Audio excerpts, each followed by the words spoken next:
자, 그래서 우리가 결국은 시험장에서 선택지 판단을 잘해야 됩니다. 거기서 우린 점수를 얻게 돼요. 그지? 자, 그렇다면 선지 판단을 잘하려면 선택지가 나한테 이런 걸 묻고 있구나. 선택지를 잘 판단하기 위해선 이걸 반드시 봐야 되는구나. 이게 잡혀야 되고, 그렇기 때문에 내가 지문을 이렇게 독해야 되는구나. 그래서 사실은 우리가 오늘 선택지의 자격, 선택지를 아주 샅샅이 톱합을 텐데 그걸 하는 이유는 하나입니다. 그래서 내가 이러한 행동을 현대시에서 해야 되는구나. 이게 목적이야. 그게 뭐랑 딱 매칭이 돼야 돼? 선택지랑. 오케이. 그래서 자, 오늘 그 순서를 한번 잡고 들어가 보도록 하자. 그래서 오늘 당연히 우리가 알아야 되는 대상은 선택지입니다. 그러니까 우리가 결국은 선택지를 제대로 해내려면 이 선택지에 대해서 아는 것들이 많아져야 돼. 얘네가 대체 누구고 어떻게 구성돼 있고 어떤 함정을 파고 얘네들을 어떻게 내가 처리해야 될까? 이게 잡혀야 됩니다. 인정? 오케이. 자, 따라서 오늘 순서는 먼저 첫 번째, 선택지가 어떠한 요소들을 요구하는가를 좀 볼 겁니다. 선택지 자격 있는 정보가 무엇인가를 이제 보잖아. 선택지는 크게 말하면 세 가지를 요구합니다. 보기는 좀 제외하고 얘기할게. 보기는 뒤에 가서 오늘 잡을 거니까. 자, 보기를 딱 빼고 선택지가 결국 나에게 뭘 물어보지? 라고 들어갔을 때. 자, 일단 기본적으로 우리가 현대시 세트를 보면 하나는 연계, 하나는 비연계. 보통 이렇게 현대시 세트가 좀 구성이 되어 있지? 거기에 따라 붙는 문제들이 대략 한 4문제 정도 돼. 자, 대단하게 생각하지 말자. 일단 수능을 우리가 막 대단하게 생각할수록 뭔가 거리감을 느껴. 그러시면 안 돼요. 얘들 수능은 거리감 느끼지 말자. 오늘 우리는 얘네들을 좀 친해지려고 하는 거야. 얘네들 좀 정확하게 알고, 아, 너네가 이런 애들이야? 오케이, 그럼 내가 이렇게 처리해 줄게. 얘네들을 잘 조련하려고 하는 거니까. 자, 거리감 갖지 말고 얘들 들어가자. 자, 그래서 자격 있는 정보라는 것들을 일단 기본적으로 얘들 이런 것들을 물어봐요. 시어의 의미를 아주 섬세하게 혹은 핵심을 통해 물어봅니다. 얘들 그래서 우리가 시를 해석할 때 시의 내용을 퉁치는 경우가 있어? 없어요? 없어요. 그러니까 우리도 독해할 때 어떻게 해야 돼? 일단 퉁치면 안 돼. 알지? 퉁치면 안 되고 여기 있는 시어들을 어떻게 다 하나씩 쪼개서 물어보지. 자, 이때 잘 봐. 이 하나의 내용을 물을 때도 있고요. 이것과 이것의 관계를 물어볼 때도 있고요. 그리고 물론 이건 우리 마음대로 읽으면 안 되는 거야. 기준이 정확하게 필요하지. 그 기준의 출발선상이 어디예요? 보기잖아. 보기가 이렇게 읽으세요를 또 중점으로 읽어나가는 것들이 딱 붙어야 되는 거야. 그래서 얘들 시어의 의미를 묻는 게 일단 첫 번째 가장 기본 값입니다. 그래서 우리도 시어의 의미를 쪼개줘야 되는 거야. 이렇게 섬세하게 봐야 된다는 얘기야. 그러니까 내가 그동안 선택지를 많이 틀려왔다면 그냥 쫙 읽어서 그랬을 수 있다. 오늘 그걸 제대로 한번 바꿔보자. 선택지를 쪼개셔야 돼요. 시어의 의미를 쪼개셔야 됩니다. 쪼개는 기준도 잡을 거야, 당연히. 그 다음 두 번째는 표현법 물어볼 수 있습니다. 일단 표현법은 요거는 약간 논외로 할게요. 우리가 이제 표현법 공부는 앞에서 수많은 강좌들을 통해서 많이 공부를 해왔기 때문에 여기서는 막 표현법이 뭔지를 보진 않을 겁니다. 다만 선택지는 표현법 당연히 요구해. 근데 표현법 문제도 방식이 있어. 얘도 생김새가 있어요. 자, 이 문제를 어떻게 하면 속도감 있게 처리할 것인가, 여기에 또 집중 한번 해보고, 그 다음에 A와 B로 묶어서 물어보는 구조가 있습니다. 이것도 오늘 마지막 시간에, 오늘의 마지막 순서에서 얘도 좀 정확하게 다뤄보도록 할게요. 자, 따라서 선택지에 자격 있는 정보라는 건 일단 시어를 정확하게 끊어서 쪼개서 우리에게 물어본다. 그렇다면 그 시어에 대해서 어떤 것들을 물어볼까? 자, 일단 기본적으로 이걸 좀 잡고 들어가자. 자, 쌤과 함께 쭉 시를 해석하는 것들을 배워왔다면, 뭐 봄봄 별에는 밤 10일 완성 여기서 공부를 좀 해왔다면 현대시 들어간 기준이 단 하나밖에 없다는 거 알 거야. 단 하나가 뭐지? 제일 먼저 일단 무슨 생각해줘야 돼? 뭐부터 포착해줘야 될까? 대답해야 되는데 뭐부터 포착해야 돼? 대상이지. 일단 제일 먼저 모든 시들은 다 대상을 포착하셔야 됩니다. 대상이 뭔데? 대상이 뭔데?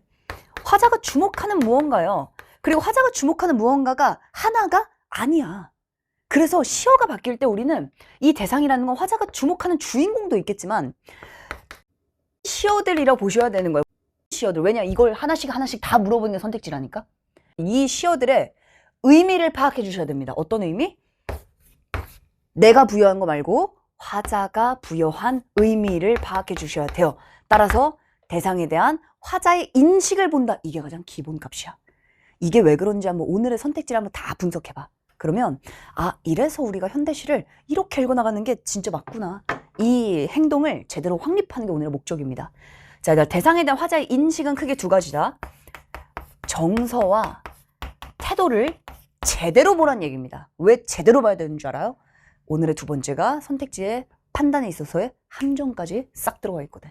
그래서 얘들아, 함정의 요소는 우리가 선지를 판단할 때는 두 가지의 판단의 과정을 거친다 보시면 돼요. 첫째, 오판을 할 겁니다. 내가 문제의 선지를 틀렸다는 얘기는 잘못 사고했다는 얘기야. 왜 잘못 사고했을까? 얘들아, 그걸 노릴까 안 노릴까? 걔를 지대로 노려. 너 일로 들어와. 이렇게 노려요. 그러니까 얘들아, 함정이 뭔지를 알아야 우리가 오판을 피할 수가 있어. 그래서 오늘의 핵심은 첫째, 함정 원리 첫 번째, 그 다음 두 번째, 함정 원리 두 번째. 요거 한번 제대로 분석해보자. 자, 요걸 분석해서 그래서 내가 이런 오판을 안 하려면 이렇게 사고해야 되는구나.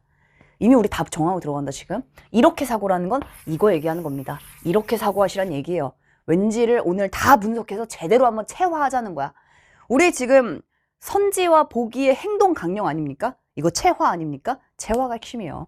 그래서 사실 이거는 별에는 밤과 선지 강화의 체화서 역할을 하긴 하는데, 이 강좌를 처음 본 학생들도 사실은 독립적인 강의이기 때문에 충분히 따라올 수 있습니다. 그래서 내가 선택지가 이런 특징 가지고 있기 때문에, 이렇게 함정을 만들기 때문에, 이런 것들 나에게 물어보기 때문에 내가 이렇게 읽어나가야 되는구나. 이게 오늘의 하나의 독립된 사이클이라 보시면 됩니다. 이게 앞으로 반복될 거야. 현대소설, 고전시가, 고전소설 이렇게. 그래서 너의 행동을 제대로 잡아줄게. 수능 당일에 너가 바로바로 해야 되는 행동들 자체일 겁니다. 그래야 체화가 가능하지. 자, 오늘 이제 첫 시간이라 좀 우리가 선택지에 대해서만 좀 몰입해서 선택지를 제대로 보고 이제 지문 독해까지 제대로 가는 과정에 함정 원리도 파악해야 되고, 이런저런 선택지에 요구하는 요소들도 다 체크를 하느라 쌤도 좀 욕심을 부렸는데, 자, 그 최근에 후기들을 보니까 이런 표현들이 진짜 많아요. 정말 선지를 보고 지문을 본다면 세계가 바뀝니다. 그걸 많이 경험했으면 좋겠어. 이거를 한 줄만 잘못 보면 김재만 선지에서 지문으로 발췌도? 막 이렇게 생각할 수 있어. 눈물져. 그게 아니라는 거 잘 알지? 우리는 그래서 그동안 선택지 군을 봐왔던 거야. 선택지 군을 보니까 그래서 지문 독해 이렇게 하는 거구나. 그래서 시험장에서 내가 이걸 봐야 되는구나. 이걸 바꿔놓을 거야. 이걸 제대로 체크하자. 어디에 힘을 줘야 될지가 얘들아 완급 조절이 잘 돼야 돼. 누구랑 똑같이? 평가하는 시선과 똑같이. 자, 그러니까 심지어는 오일을 통해서도 지문에 있는 느낌이 완전히 달라져요. 자, 독해 포인트만 제대로 잡고 지문을 읽어나가잖아? 외우려 하지 않아도 마치 핀셋으로 고정한 것처럼 선지 풀 때 생각이 파파박 난다는 게 무슨 말이겠어. 선택지가 물어보는 것들을 제대로 봤다는 얘기지. 제대로 중요하게 봐서 남았다는 얘기죠. 왜 그래? 우리가 선지를 제대로 분석했기 때문이야. 그러니까 지문 독해를 더 뭐 할 수 있다? 잘 해낼 수 있답니다. 그래서 이 친구 굉장히 열심히 하더라고. 선지의 요구 조건 알면 지문 정보 제대로 포착하고 제대로 저장할 수 있다. 그리고 나면 선택지랑 당연히 매칭이 빡 되는 거야. 이럴 때 뭐가 생겨? 속도도 생기는 거야. 그러니까 지금은 시간 고민하지 말아라. 시간이 문제인가? 시간은 전혀 문제되지 않아요. 행동이 없는 게 문제인 거야. 행동이 잡혀야 시간이 따라옵니다. 내가 이렇게 행동하자. 노이즈 다 빼고 평가원 요구하는 것들만 제대로 해내자. 그러면 시간은 얘들아 충분히 남아. 알았지? 행동을 잡자. 이 친구 되게 열심히 잘하는 친구인데 쌤이 하나 아쉬운 게 쌤 이름을 모른다. 젬마쌤이라고.